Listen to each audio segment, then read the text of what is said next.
大家好，欢迎来到中国向何处去？政党、国家与国际秩序课程的第11课。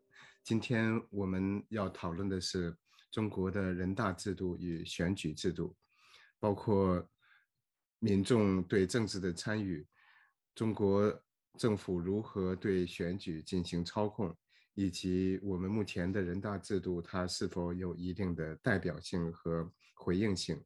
如果有的话，这种代表性和回应性的限度在哪里？我们看一下中国的人大制度。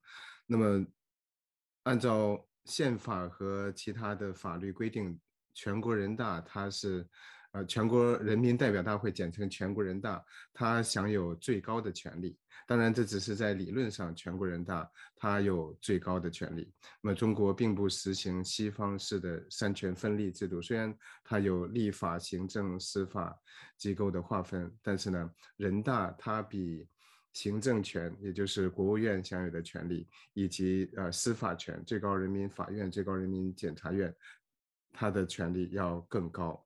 那么，按照宪法的规定，全国人大它可以选举或者决定国家主席的人选、国务院总理，包括最高人民法院院长、最高人民检察院检察长以及监察委员会的负责人等等。那么全国人大常委会下边有一些专门委员会和一些工作机构、办事机构，比如说民主委员会、法律委员会、内务司法委员会、财经委员会、教科文卫委员会、外事委员会、华侨委员会等等。还有一些工作和办事机构，像法工委。那么一般立法要通过法工委来起草法律草案等等。还有香港特别行政区基本法委员会等等。这是全国人大和全国人大常委会它的组织架构。在中国的选举法里边，县以下的人大代表是可以直接选举的，那么县以上的这些人大代表都是间接选举的。那么，按照法律规定，无论是县长还是乡长还是其他的省长、市长等等，他都没有任何直接选举的程序。但是在1990年代，在98年，四川的步云乡曾经有一次直接选举乡长的活动，这是非常有意思的一个事情。那么当时步云乡他们的一些做法受到了很大的这个批评，受到了很大的压力。那么他们就想通过直选乡长的方法来缓解这种压力。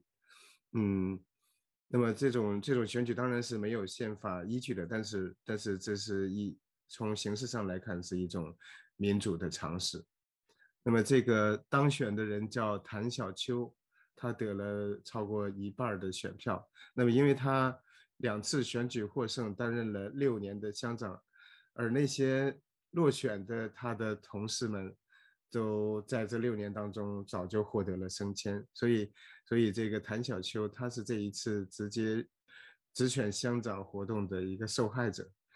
那么如果有兴趣的话，可以查一下为什么这一次在步云乡有这样的选举，以及他后来的遭遇。那么这种选举，形式上没有宪法依据，但是它很显然是一次争取民主的尝试。那么在事后就受到了四川省相关部门的批评，以及受到了全国人大调查组的压力。那么在以后也没有任何一个地方有类似的直选乡长的活动。宪法规定，全国人大常委会是中国的最高权力机关，那么它是由各省人民代表大会选举产生的，就是全国30多个省人大代表来选举产生全国人大常委会的全国人大代表。那么再过几个星期又要开2会，那么这2会就是全国人大和和这个全国政协的会议，每年在3月初的时候要开2个星期的会议。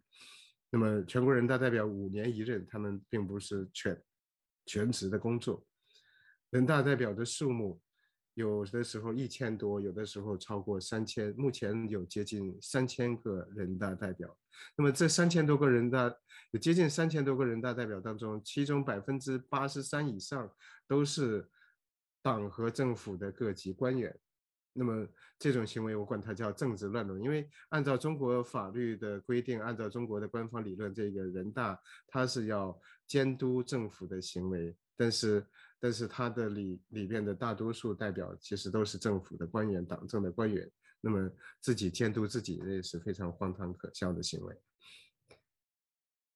宪法规定，全国人大的职权包括了修改宪法和基本法律的权利，审查和批准预算报告，决定战争与和平的权利，包括了选举国家主席、副主席，以及根据主席的提名决定国务院总理的人选，还有呢，根据总理的提名决定副总理和各部部长的人选，还有选举人民法院院长、最高人民法院院长和最高人民检察院检察长。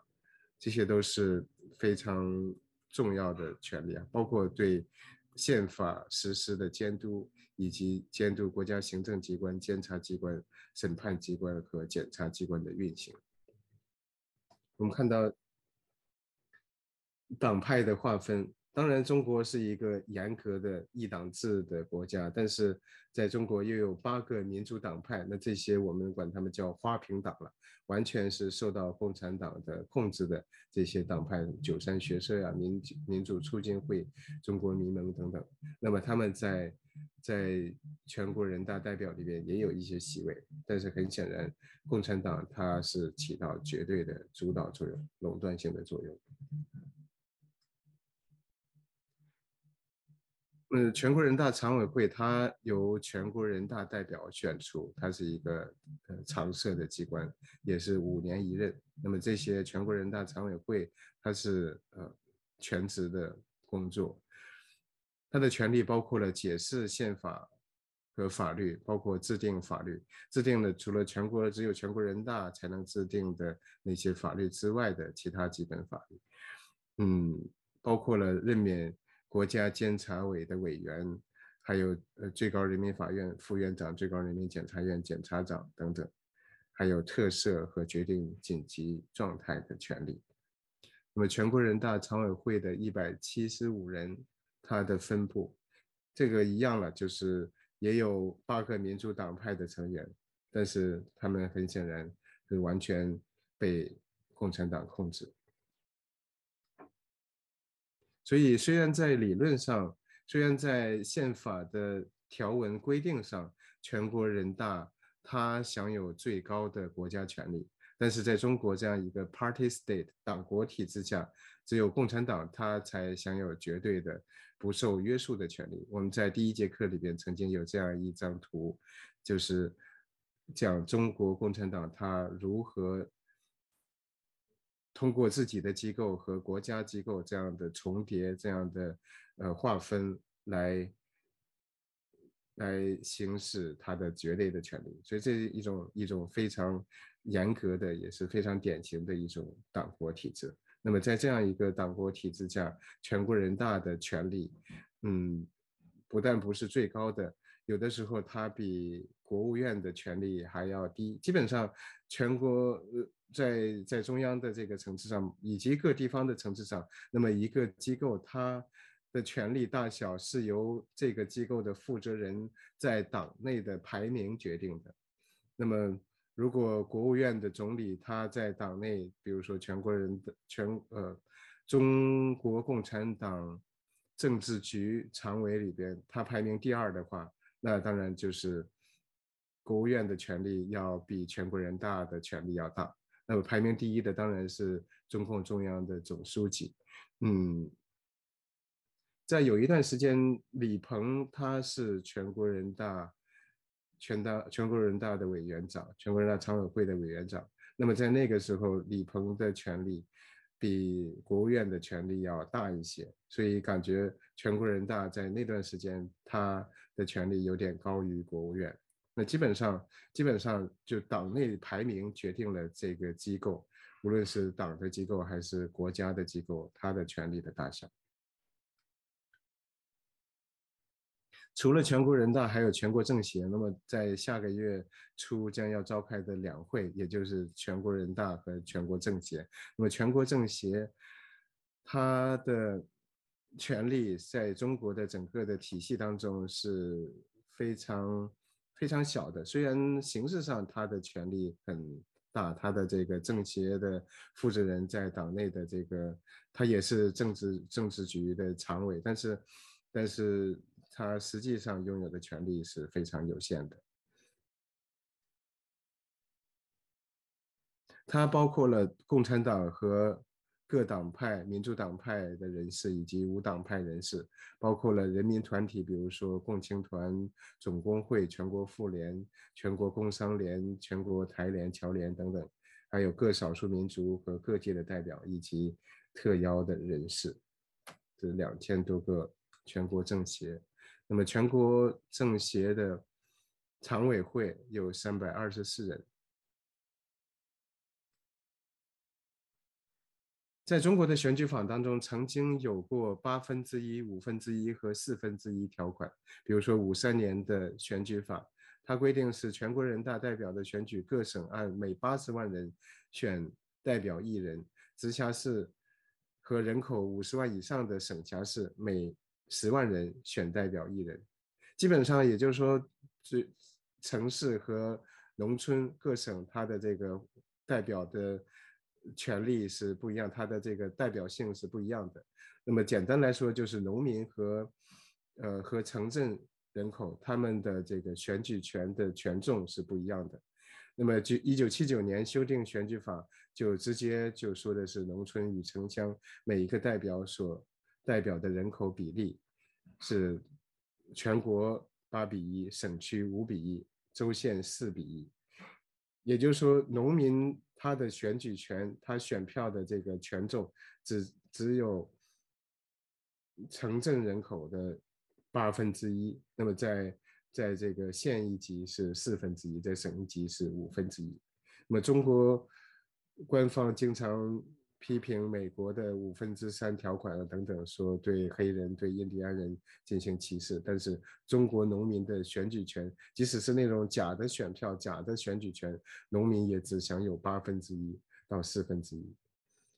在1995年修改的时候，把这个1/8、1/5和1/4统一修改为1/4。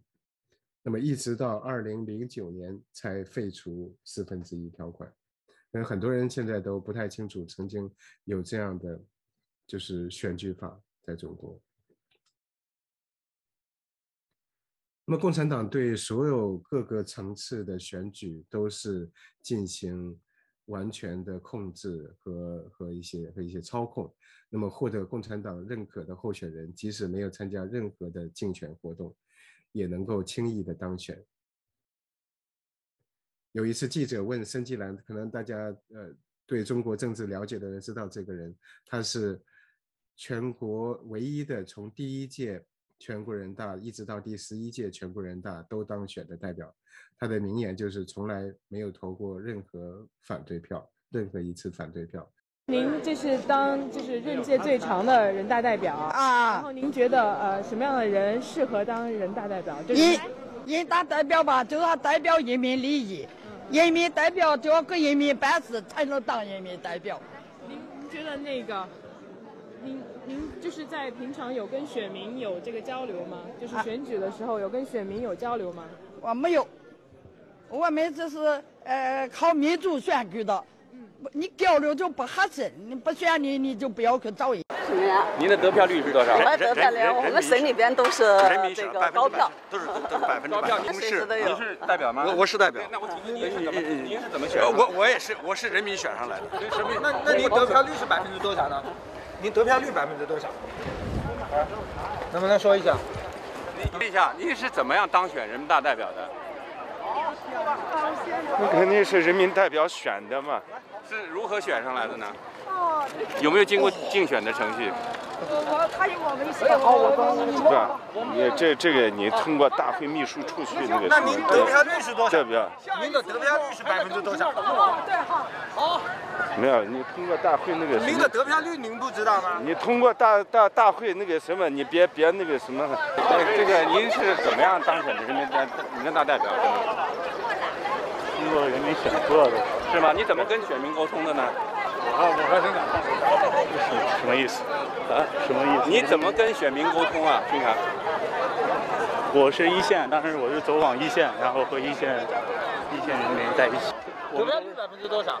我们都是全票通过。就说您这个选为人大代表这个选举的程序，您是怎么想的？这个我要问组织上面，问组织。一个通过民主选举，肯定是通过。对。你有没有参加过竞选？那个。搞不清。您好，您的得票率是多少呢？当然你说具体你这个朝阳区的人大代表是谁，这个就不太了解，是吧？就是全国的人大代表，只有通过报纸才能知道哦，张三或者李四，但是张三或者李四咱们也不认识，啊，或者在这方面，应该说介绍的也不是太多吧，是吧？你想北京市的人大代表能有多少，是吧？他不用说一年联系一个老百姓，他也估计也做不到，就是一天联系一个老百姓，估计他也做不到，是不是？你不知道人大代表的联系方式吗？不知道。从来没有跟他们接触过。没有。他们也没有到基层来找过你们。没有。没见过也没接触过。你现在应该是有投票权的了，是吧？嗯。有投票权，有选举权和被选举权。我不知道呀。了解的话想了解，但是现在没时间呐。是吧？对，现在都是忙着赚钱，谁还想这些东西啊？说实话。能够把自己温饱问题解决了，一年挣点钱不就完了呗，是吧？这很现实的问题啊。你们选区的人民代表是谁？你知道吗？不知道，不清楚这个，因为我现在我是感觉自己哈，没联系过，也不知道怎么联系。有没有参加过选举投票？选举投票这些年好像真没有。从来就没有过吗？上学的时候有过。投什么样的？选举是区的人大代表，啊，这个参加过。但是那时候是学校组织的，那时候还在上大学。你们那个选区的人大代表跟你有没有过接触？你有没有跟他们？没有。你知道他们是谁吗？我不知道。从来没联系过。没有。那么在选举法当中规定了各个政党、各个人民团体可以联合或者单独推荐代表候选人，选民或者代表10人以上联名也可以推荐代表候选人。但实际上这个候选人的提名它完全掌握在中共各级领导手中，虽然法律上有这样的规定，但是选民联合推荐的候选人他的当选的可能性是微乎其微的。那这里面就有一些微妙的操控程序。首先它没有一个预选的程序的，这种候选人的名单往往是由一个选民小组进行酝酿。那这个选民小组当然也是党和政府他们所指派的人。那么这个所谓的酝酿、讨论、协商程序就把当局所不认可的候选人就给排除掉了。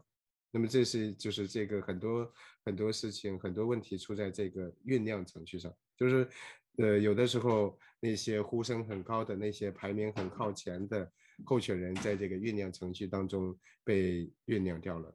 那么公盟，也就是我和徐正我们在2003年成立的一个民间机构，我们曾经对这个区县级人大代表的选举做过一些研究，那么也提出一些建议，但很显然这种建议不可能被采纳，因为如果被采纳的话，那至少在县一级和乡镇一级的人大代表选举当中，可以逐渐的实现民主化。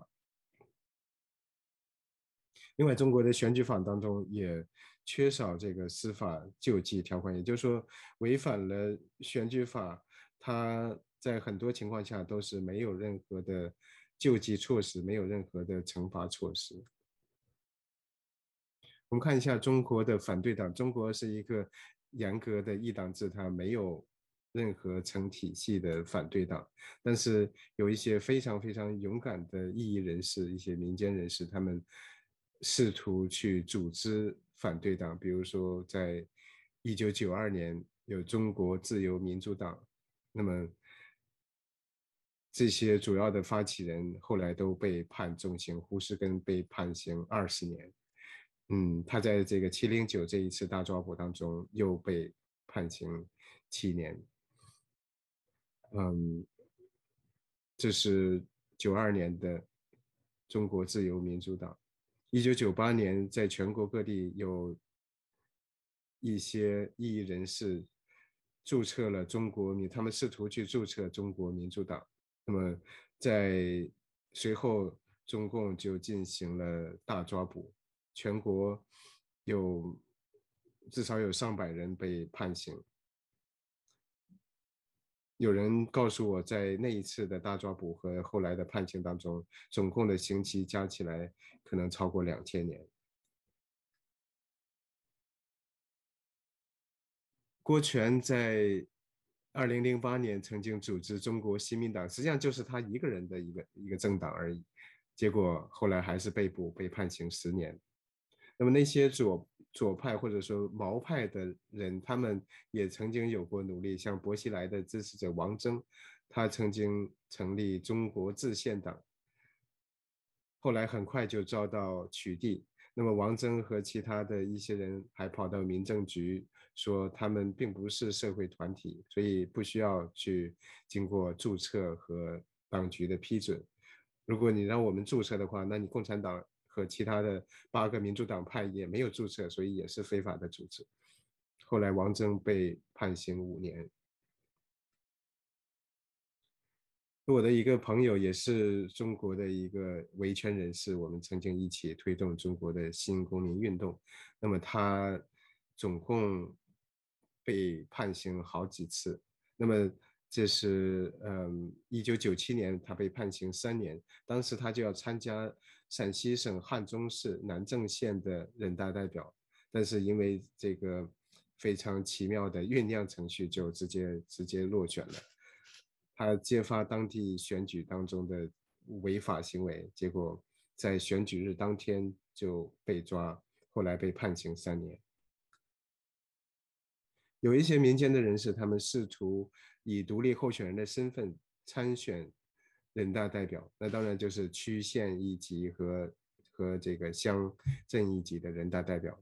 那么也曾经有过成功当选的例子，比较知名的有姚立法和许志永。姚立法他在1998年的时候就成功当选为湖北省潜江市的人大代表。许志永在03年到08年期间2次以独立候选人的身份当选海淀区人大代表。但是当政府觉得你这个人不再可靠的时候，或者说认为你通过独立参选人大代表想要有其他的目的的时候，想要为民众说话，想要有这个其他的帮老百姓说话的这种目的的时候，他就很快也很容易的就让你没有办法再当选。那么他们在参选的，比如说许志永在08年之后也试图去参选人大代表，那么当局就动员所有的各种，比如说那些教授啊、学生啊等等，让他们不要投许志永的票，然后不让他去进行演讲，然后等等，就是限制他进行竞选活动。那么最后很显然他就没有办法再当选。还有的时候这些独立候选人，他们有的时候在前面竞选所有的阶段，他们都对就是都积极的参与。那最后而且投他们票的人也很多，那么很显然他们应该当选，但是最后在唱票的时候、点票的时候是秘密的，然后最后出来结果说这些人落选了，那些呼声最高的人落选了，这也是发生过的事情。唐金玲是广东的一个异议人士，他曾经在2006年发起赎回选票运动。那么他呼吁中国公民公开声明，不登记自己所在选区的选民，不去领取选票，也不通过任何方式参与选举。那么这实际上是一种公开的公民不合作，因为很显然这些选举它是被操控的，它是虚假的。那么共产党一方面不给民众真正选举的机会，但另一方面又让人民去参与这样虚假的选举，所以呢，唐金玲就发起了这样一个赎回选票运动。在当时有数百名参与者公开的发表声明说拒绝投票，等于是不参与这样一个虚假的选举。普林斯顿大学的Rory Truex 他有一个在几年前出版的一本书叫《使威权体制运转起来》。那么他对中国的人大制度进行了很有意思的研究，因为一般人认为中国这样一个共产党享有绝对垄断权力的情况下，那人大只能是橡皮图章，它没有任何的代表性。那么这些人大代表他也不可能对民众的呼声做出回应。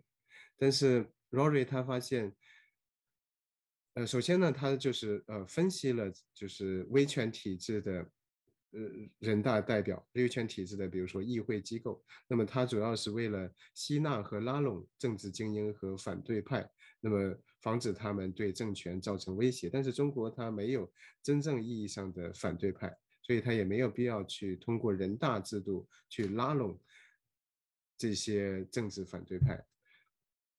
但是呢，任何一个威权体制，它都面临一个治理的困境，一个困局，两难困局。一方面，它需要体察民情，对民众的一些呼声进行回应，否则的话，民众的这个怨愤就会不断的积累，然后群体性的事件就会越来越多。那么这个会威胁群众的基础，它必须即使那些非常非常坏的、非常残酷的威权体制，他也要考虑这一点。但另一方面，如果开放民众的言论，开放民众的集会、游行、示威的权利，然后让这些议事机关去回应民众的这些诉求的话，那当然也会触及政权的基础。那么中共他非常清楚，如果开放言论集会的话，那他的政权就抱歉，他的政权就很快会面临危机。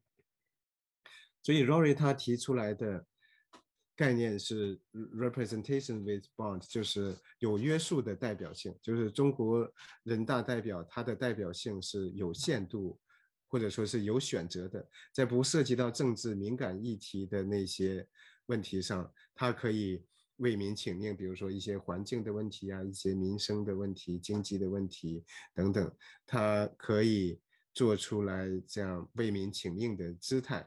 那么政府有的时候也会给予一些积极的回应，但是在涉及执政基础的那些问题上，涉及到政治体制改革，涉及到腐败，涉及到共产党的地位等等，那这些敏感的政治议题上，全国人大代表他当然就装聋作哑，他不可能有任何的回应。所以这是一种有选择的代表性和回应性。而执政者他也会给这些人大代表提供职业回报和其他方面的收益。那么那些成为人大代表的企业家，他们也能够在经济上有非常明显的回报。当一个企业的高管被宣布当选人大代表的当天，他们的公司股票就可以迅速提高。所以归根到底，中国的这个人大他是执政者的代理人，而不是民众的代言人。